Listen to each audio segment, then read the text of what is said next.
这个片段小伙伴们应该都比较熟悉，它是皮克斯动画电影常见的片头，里面跳跳灯的原型也是来自于皮克斯的第一支动画短片《顽皮跳跳灯》。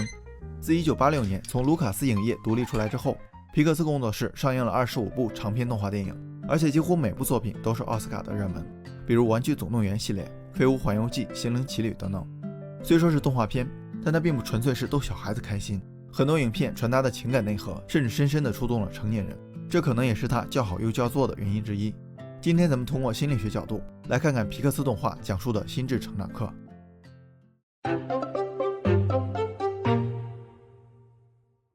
这5个小人分别叫怒怒、燕燕、乐乐、帕帕和悠悠，他们生活在小女孩莱莉的大脑里，没错，就是大脑里。事实上，这5个小人是影片对人们不同情绪的具象化设定。咱们做决定的时候，经常会想象大脑里有2个小人在打架，影片就是用这种拟人化的手法讲述情绪、记忆是如何运作的。据说导演在制作影片时，曾多次咨询过美国心理学家保罗·艾克曼，这位大神主要研究情绪和面部表情，还开发了一套面部动作编码系统来解读情绪甚至测谎。看过美剧《别对我撒谎》的小伙伴应该知道，里面男主角的原型就是他。根据研究，艾克曼把人的基本情绪总结为快乐、悲伤、愤怒、厌恶、惊讶和恐惧6种。除了惊讶，剩余的5种情绪刚好对应着影片的5个小人。这5个小人在大脑总部轮流操控着情绪控制台，然后分别产生不同情绪的记忆球，比如黄色球代表着快乐的记忆，紫色球代表着恐惧的记忆。不过这些记忆球并不是永久保存的，一些无关紧要的记忆球会逐渐褪色，然后被记忆整理工清理掉，而真正重要的记忆会变成核心记忆球，输送到核心岛屿。这些岛屿就塑造了莱莉与众不同的性格。总部有点像大脑的边缘系统，主要包括海马体、杏仁核、丘脑、下丘脑等一系列结构，它的功能跟人的情绪、行为和记忆有关。这些功能跟影片的设定刚好一致。先看情绪，控制台对应着边缘系统的丘脑，这个结构负责把感觉传送到大脑皮层，然后做出相应的反应，相当于是感觉传导到中转站。而5个小人应该是杏仁核，因为它负责对情绪进行加工，包括情绪的感觉、记忆和表达。比如帕帕产生的恐惧情绪记忆让莱莉跳过了地上的电线。另外，记忆就是海马体的工作了，它会判断哪些记忆不重要，可以被丢掉，这就是短期记忆；哪些记忆可以被输送到核心岛屿，变成长期记忆。不过影片中每个记忆都是独立的个体，这个设定跟记忆的原理有些出入。真实的记忆应该是由神经元组成的网状结构，它们之间有错综复杂的连接和交流。这也是为什么你有时候会把张3记成李4，把周2的事儿记成周3的事儿。最后，核心岛屿代表着不同的人格特质，比如淘气岛代表着探索精神，诚实岛代表着道德品质，友谊岛代表了人际关系。从情绪到记忆球再到核心岛屿，生活环境潜移默化地塑造了一个人的人格特质。不过除了环境，影片没有提到的基因也是不能忽略的一个因素。也就是说，人生下来并不是单纯的一张白纸，遗传信息已经留下了浓墨重彩的一笔。影片也传达了一个观点，5种情绪没有好坏之分，而是一种微妙的共处关系，这样才能正确的认识、表达和管理情绪。当然也不要忘了，在你悲伤、厌恶、愤怒的时候，负责快乐的乐乐一直在努力把你从负面情绪中拉回来。所以做人最重要的就是开心了。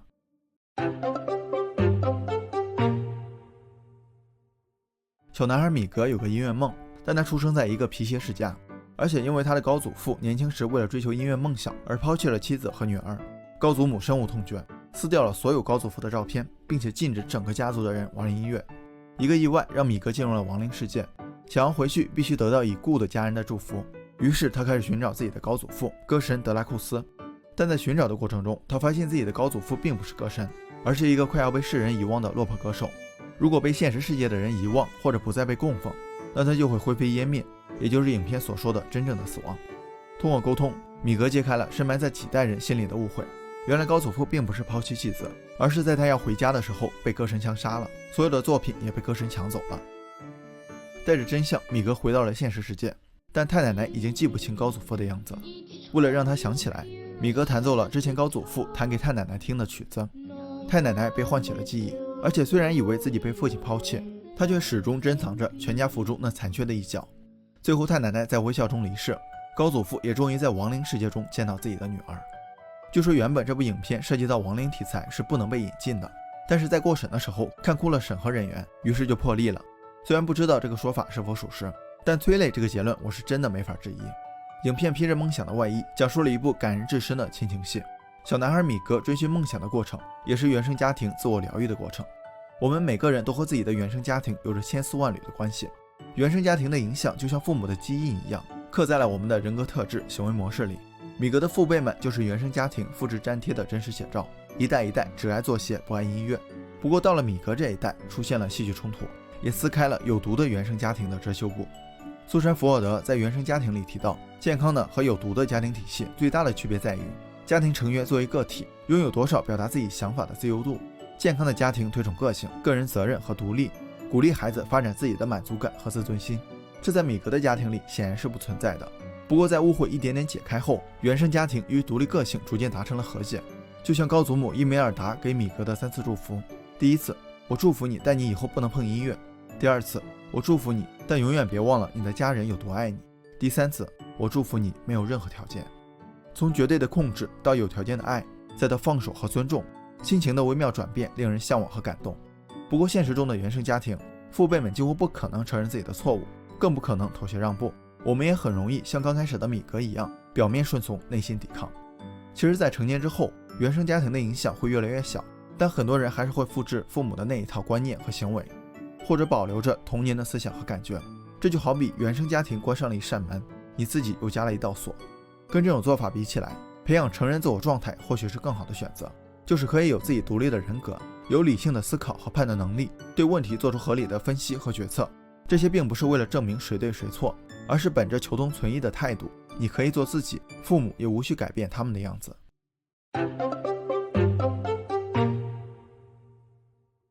继《头脑特工队》之后，导演比特·道格特又执导了《心灵奇旅》，同样大获好评。这部影片的主题甚至有几分哲学的味道。男主角乔伊是一位事业还算稳定的中年男人，但他不甘心只做一个中学音乐教师，他的梦想是成为一名爵士音乐家。这天，乔伊得到了一个跟爵士乐传奇人物多西亚同台演出的机会，这可是离梦想最近的一次。不过得意忘形的他一不小心掉进了下水道，丢了性命。出于对梦想的执着，乔伊并不愿意去投胎，而是偷偷来到了心灵学院。心灵学院的灵魂没有完整的人格，需要在心灵导师的帮助下找到属于自己的火花，才能拿到去地球的通行证。乔伊被误认为是一位心灵导师，需要帮助代号22找到火花，但这个22是心灵学院出了名的钉子户，对任何事儿都没有兴趣，也懒得去市场走一遭，所以一直找不到火花。又是一次意外，两人一起来到了地球，不过22魂穿到了乔伊的身体上，而乔伊则变成了一只猫。就这样，22体验了一次活着的感觉，而乔伊则以旁观者的身份重新审视了自己的人生。